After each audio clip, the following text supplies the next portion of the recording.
Nesse vídeo eu vou explicar para vocês como alguns pastores fora do Brasil, obviamente eu estou falando de falsos pastores, pastores que usam igrejas para ganharem dinheiro, como eles fazem para operarem tráfico internacional de drogas usando uma lógica que aqui eu vou apelidar de mula santa. Eu queria te convidar para conhecer o resto do meu trabalho denunciando falcatruas em igrejas, que é a playlist Deus Não Tem Culpa. Queria te convidar também para se inscrever nos meus canais, canal Leonardo Estopa e canal do Estopa. Olha, então vamos lá. Olha pessoal, essa questão do tráfico internacional de drogas é uma questão que assusta muitas pessoas, e quando você fala igreja associada ao tráfico internacional de drogas, imediatamente as pessoas já se revoltam, as pessoas que acreditam nas igrejas, porque acham que a gente está falando de todas. Não, não estou falando de todas, mas eu estou falando de uma quantidade muito grande de igrejas que operam desse modo. E você vai saber identificar porque a forma das igrejas operarem através da metodologia da mula santa é uma forma que todo mundo vai pensar, mas espera aí, o que justifica uma igreja fazer uma coisa dessa a não ser a mula santa? Mas vamos lá. Como que funciona, pessoal, a fiscalização do tráfico de drogas, do tráfico internacional? Primeira coisa, não existe método infalível para se detectar traficantes internacionais. Existe sim a utilização do raio-x por amostragem, existe também a possibilidade de fazer inspeção pessoal por amostragem, mais a quantidade de malas e pessoas que passam nos aeroportos internacionais, a gente sabe que é uma quantidade muito grande, e se não for por amostragem, se for pegar 100% das malas, fazer um raio-x, fazer uma inspeção, se for inspecionar pessoa por pessoa, é praticamente impossível a gente ter, né, a movimentação de pessoas entre países. Então, qual que é a técnica utilizada na maioria das vezes? A primeira é se aquela pessoa ali já foi envolvida em algum caso, então, obviamente, aquela pessoa, né, vai ligar um sininho ali na Polícia Federal de determinado país, eles podem inspecionar a pessoa. Por origem, por exemplo, você tem uma probabilidade muito maior de ser inspecionado entrando, por exemplo, nos Estados Unidos ou na Inglaterra, se você está vindo da Colômbia, do que se você está vindo, por exemplo, da França, vamos imaginar assim, né? E tem um passaporte europeu. Então, a origem, a sua origem, o tipo de passaporte que você está exibindo e o local de onde você está vindo também são fatores importantíssimos aí nessa questão de escolha da amostragem. Mas aí vem um outro ponto. Peraí, isso significa que todas as pessoas que estão vindo da Colômbia serão inspecionadas, né, por causa do estereótipo? Não necessariamente. Todas as pessoas que estão vindo do Brasil? Não necessariamente. Normalmente eles obedecem o critério de denúncia e o critério de leitura de comportamento, e é essa parte que é a mais importante. A leitura de comportamento funciona da seguinte forma, pessoal. Quando um traficante ele entra no aeroporto, na maioria das vezes, quando uma pessoa que entra no aeroporto sabendo que ela está fazendo coisas erradas, ela começa a exibir mensagens que as pessoas treinadas conseguem ler. Essas mensagens, elas se expressam através de um comportamento de nervosismo, expressões faciais, expressões gestuais, né, emblemas. E essas pessoas que estão ali demonstrando esse nível de nervosismo, esse nível de desconforto, elas são chamadas para uma entrevista. Nessa entrevista, a pessoa da fiscalização faz ali o primeiro nível de entrevista, que é mais ou menos um bate-papo. Olha, você sabia que é proibido entrar com droga aqui nesse país, né? De acordo com as expressões faciais, de acordo com o comportamento do corpo da pessoa, eles vão decidir se aquela pessoa ali sabe que está transportando drogas e por isso ela vai ser inspecionada de uma forma mais profunda, ou vão detectar ali que aquela pessoa está naquela situação de nervoso ali, por uma situação convencional relacionada à viagem. Mas o mais importante é isso, no momento em que o fiscal começa a conversar com a pessoa, ele tem uma resposta verdadeira da pessoa, apesar da pessoa tentar esconder a verdade, porque o corpo fala, né, uma forma mais simples de explicar isso. E agora a gente entra no caso da mula santa. Existe uma dificuldade maior de entrada com drogas em países com um maior nível de fiscalização.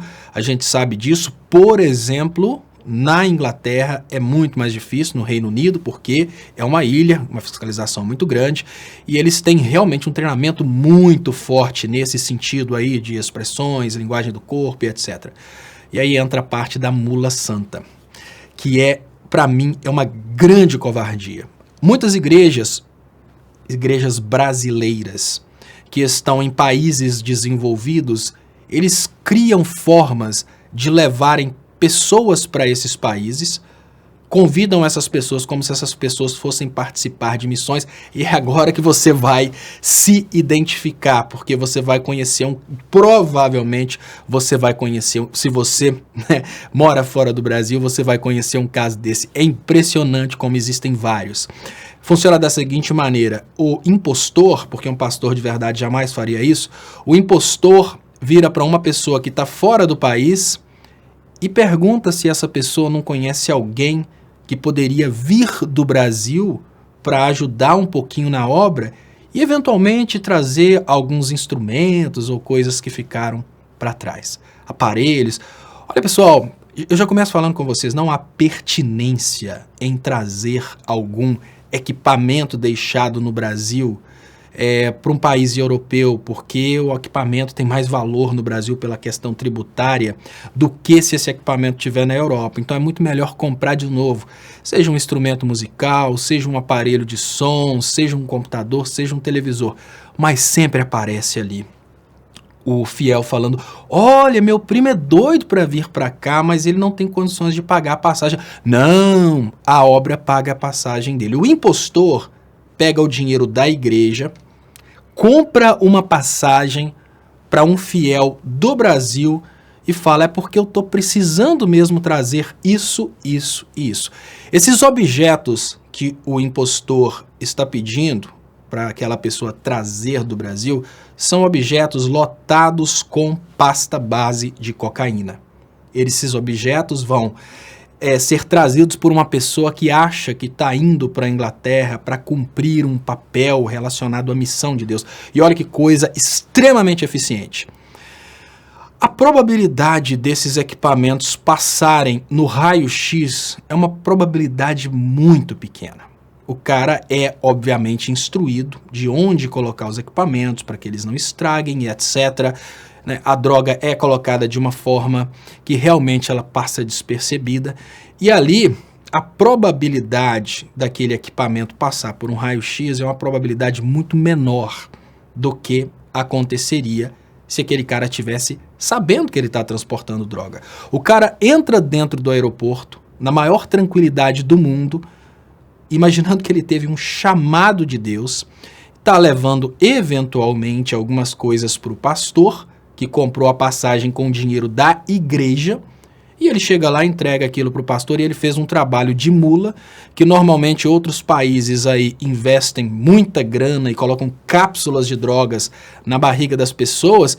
Esse cara está fazendo um trabalho de mula sem saber e está entrando dentro de países desenvolvidos com droga e sem apresentar nenhuma consciência disso. Como ele não apresenta nenhuma consciência disso, ele passa em qualquer entrevista. Ele está indo para ficar naquele país por 20 dias para ajudar na obra de Deus, né? Absurdo pensar uma coisa dessa, mas é essa tranquilidade que faz o cara conseguir entrar com droga em países desenvolvidos. E aí a gente tem, né, pontos que a gente precisa refletir. Mas espera aí, e o poder de inspeção?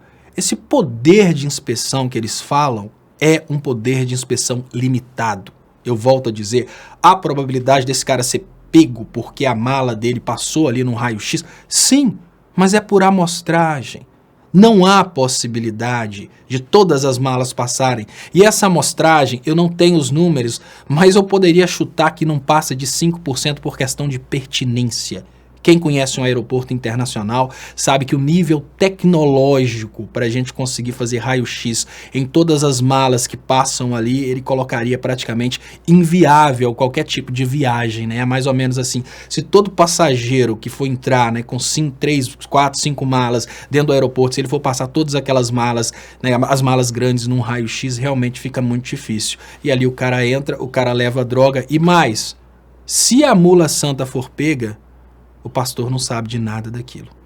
E o mais interessante, como a maioria das vezes em que pessoas são pegas transportando drogas, elas são pegas porque elas demonstram um comportamento ali de nervosismo e consciência de que estão transportando drogas, o cara acha que está indo lá por um chamado de Deus, então ele nem vai ser pego por isso. Bom, se você mora fora do Brasil e você conhece histórias relacionadas a pessoas que vieram dessa forma, provavelmente agora você entendeu o que aconteceu. Eu queria te pedir para você comentar nesse vídeo, por favor, deixar aí, além de seu comentário, as suas dicas para próximos vídeos, né? Inclusive pedidos de denúncias relacionados ao mesmo tema. Eu vou fazendo aos poucos e te peço para você se inscrever no canal. Muito obrigado e até mais.